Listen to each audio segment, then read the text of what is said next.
ঢাকা থেকে কুয়াকাটা পর্যন্ত পৌঁছাতে একসময় বহু ফেরি পারাপার হয়ে তারপর যেতে হতো সমুদ্র সৈকত কুয়াকাটায়।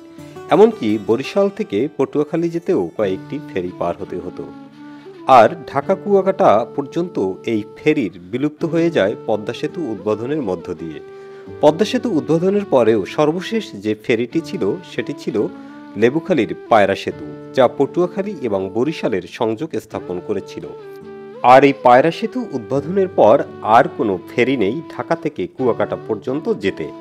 এখন আর নেই সেই ফেরিঘাটের বিড়ম্বনা, হাঁকডাক, মানুষের সাথে প্রতারণা, অথবা ফেরিঘাটের সেই পাতি মাস্তানদের আনাগোনা এবং তাদের হুঙ্কার দাপট, যেখানে অনেক মানুষকেই লাঞ্ছিত হতে হতো ফেরিঘাটের নেতাদের কাছে।